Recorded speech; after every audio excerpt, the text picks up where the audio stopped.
A young man returns home and discovers on the carpet in the living room his own body. Next to it lies an envelope with the inscription, "Look at me." The initial shock is replaced by curiosity as Alex finds a flash drive in the envelope, which he immediately plugs into his computer, and on the screen sees just himself. The second Alex reassures himself he is not high and has not gone insane, and advises to listen carefully. Thus, it all started with men in black coming to his house. Rebecca, an employee of a private scientific research institute of advanced technologies which cooperates with the National Security Agency of the USA, has a very tempting offer for Alex. But first, Alex must sign non-disclosure agreement, for which Rebecca offers a check for a substantial amount. Having signed the papers, Alex learns the story of an American unregistered satellite, which the USA did not launch. Strangely enough, to admit, the satellite is allegedly from the future and contains a coded message inside. If Alex agrees, he will be put to sleep and delivered to the laboratory. The Institute knows that he is practically bankrupt and lives in a house inherited from his parents. To prove the seriousness of her intentions, Rebecca immediately transfers a large sum to Alex's account, which convinces him to sign the documents. The next day, he is put in a car, given an injection, after which he falls asleep and only comes to his senses in a closed, secret place. Rebecca shows him the laboratory where the satellite is already located. And the guy starts solving the task. 5 weeks pass, but there are no results yet. Rebecca suggests Alex take a day off, but the guy does not need it.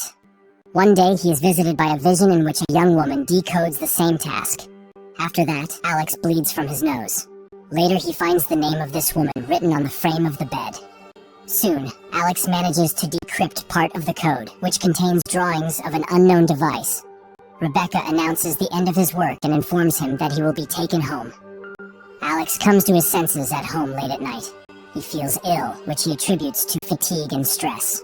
But after a few days, the malaise intensified, and he began to be haunted by persistent hallucinations. And one day, 2 strange-looking men appear on the threshold of his house, wanting to know why he agreed to decrypt the code. Alex does not understand, because decryption is just his job, which pays well. The men continue to press Alex with questions about morality. Don't the consequences of his work bother him, since the device to be created from the decrypted drawings will be the most powerful weapon in the world? Alex's head starts to hurt, and he asks the men to leave. They thank him for the answers and leave. Alex immediately feels better and sits down at the computer. But at that moment, a call comes from Rebecca, reminding him of the signed non-disclosure agreements. An indignant Alex realizes that the Institute is watching him, and when he again sits down at the computer in his house, the lights go out.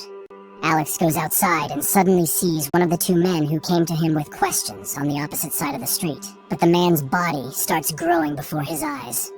Frightened, Alex runs home and looks out the window to see the giant's hand reaching for his window. Alex extends his hand to meet it, and morning comes. Rebecca, who has arrived, finds Alex at work. He tries to explain that humanity lives in 2-dimensional space, and his recent guests are a highly developed civilization that exists not only in space but also in time. They can be in this room but earlier or later, and they can watch what is happening through some kind of window in time. Alex tries to convey to Rebecca the danger of the device they are building, which can start World War III. Then the woman informs him that she knows about his illness, a brain tumor. The guy blames the Institute, which placed him in a room with a radioactive satellite, causing a tumor to develop in his brain, and insists on stopping the construction of the device. Alex, in the present, pulls his dead body out of the house and buries it in the forest, then returns to the computer and continues to listen to the story from his future self. Alex, in the future, regrets that they did not want to listen to him because he understood that something ominous was coming. Then he remembers the woman. She is cryptographer. Alex finds her address, but Beth refuses to talk to him. Alex shouts that he is dying. He has 6 months left. After that, Beth opens the doors and informs that she has 2 years left. She also realized that it was a weapon, and the drawing supposedly came from the future. There is another person, Schieferman, who communicates with her through the computer and sends her tasks, which she solves when she feels normal. Beth starts feeling unwell, so a man takes her to the bedroom, while he goes downstairs, where it seems like he sees the girl's life in the mirrors. There she is, saying goodbye to her beloved in military uniform. There his comrades inform her of terrible news, and there she is with a handful of pills in her hand, trying to leave this life. But then his attention is captured by a message from Schieferman appearing on the computer monitor. Alex responds, but Schieferman quickly realizes that it's not Beth and disconnects. The man then grabs a pack of printed papers with tasks previously given by Schieferman. In the morning, Beth finds him on her sofa, with the papers glued together. The guy points out to her that all this are pieces of a puzzle, which when assembled can give an answer. Schieferman clearly doesn't work at the Institute. Alex asks Beth to help stop the creation of a death machine. The girl reports that she fell ill specifically after working with the satellite. She started having hallucinations and began thinking about a message from the future. What if it's possible to contact the sender? She began to hear the voices of the dead, and one day heard her own voice. She also saw aliens, though she doesn't believe in them, and asks Alex to leave. Alex goes home, where people in black are waiting for him. Rebecca orders him not to meet with Beth anymore and urges him to use the remaining time wisely. Angered, the guy sends the guests to hell, and upon entering the house discovers that all his papers with conclusions have disappeared. Meanwhile, Beth sees a bright light at her house, which makes her feel sick. The woman screams in fear and tries to hide. Alex tries to drown his thoughts in alcohol when a message from Schieferman arrives on his computer. The guy is sure that Rebecca is hiding behind this nickname, but the interlocutor denies it. At that moment, the doorbell rings. Beth is on the threshold. It turns out that Schieferman directed Beth here and sent her the blueprints of a device capable of destroying the technology from the future. The couple begins developing a virus capable of destroying the machine being created from the blueprints they decrypted through the computer. But the next morning, Rebecca bursts into Alex's house. Representatives of the Institute know about their work and are already on their way there. She gives the name of the Institute's founder and orders to go to him as soon as possible. She is Schieferman and hope to destroy the device with their help. Then cars approach Alex's house. The couple escapes through the back exit. Rebecca is caught, given an injection, and thrown into a car. Meanwhile, all the gas burners in the kitchen are opened. In the evening, Alex and Beth arrive at scientist Miles, who immediately recognizes both of them, as he has always followed their work. The thing is, this satellite was not the only one. There was another, which orbited Earth for about 400 years. Apparently, unknown beings from the future were waiting for Earthlings to grow up, fly into space, and be able to decrypt their message. The ancient satellite also contained blueprints of a machine, whose purpose was to limit the evolution of humanity within the third dimension. But when Miles announced his discovery, he was laughed at. He also developed a tumor, luckily not fatal. He is sure that aliens are capable of existing in several dimensions. They do not perceive time in a linear form as humans do. And the second device, which is now being created at the Institute, will likely provide them access to the human dimension. So far, they are like watching a videotape where humans are movie characters. With the help of the first device, they can watch this movie, but cannot change what is happening. But the second will allow changing the existing reality. Miles is just beginning to understand the essence of this process, but cannot explain everything completely. After all, even the appearance of the aliens is formed by the human brain itself. And by the way, he has been in contact with a huge alien visible only to him, living in his garden for more than 30 years. Miles constantly looks at it, causing his brain to adapt and begin to see the true appearance of the humanoid. But his guests see no one. Miles is sure that the tumor in their heads is the aliens' help so that people could perceive their reality. Alex suggests simply smashing the device with a hammer, but where is the guarantee that they will not restore it in the Institute? So all data on the server needs to be erased, although no one even knows the location of the Institute.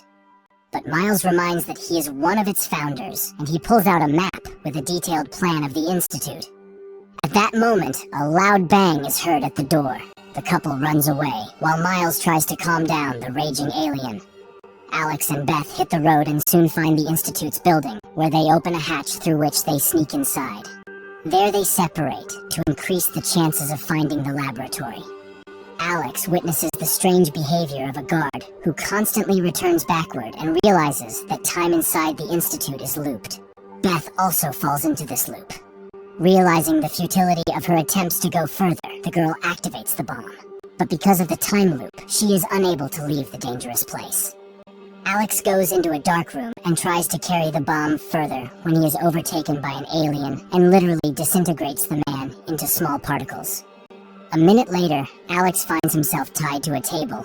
Opposite him sits a humanoid.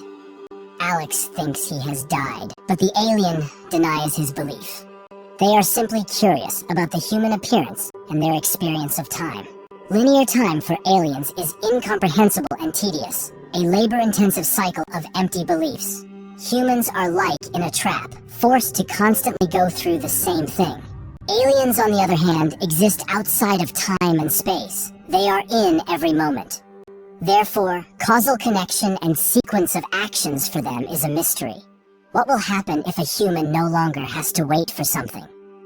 Alex realizes humans will become similar to the appearance of aliens, but the familiar personality of the ego dies in the moment. The alien is surprised. Death is natural, but man hides and distances himself from it. Time determines everything for a human. It is both a giver and a thief. A human sees the world as he imagined it, and what will happen when the source of projection disappears. Even with the eternity of self-analysis, man will not understand the difference between reality and illusion. With each newly born, a new reality comes. Therefore, a person always stands before a choice. Alex feels very bad, and then the alien offers to return to the moment before the guy got sick, with the information he now has. Alex decides that he would not have gone to work at the Institute, and would have stopped all this.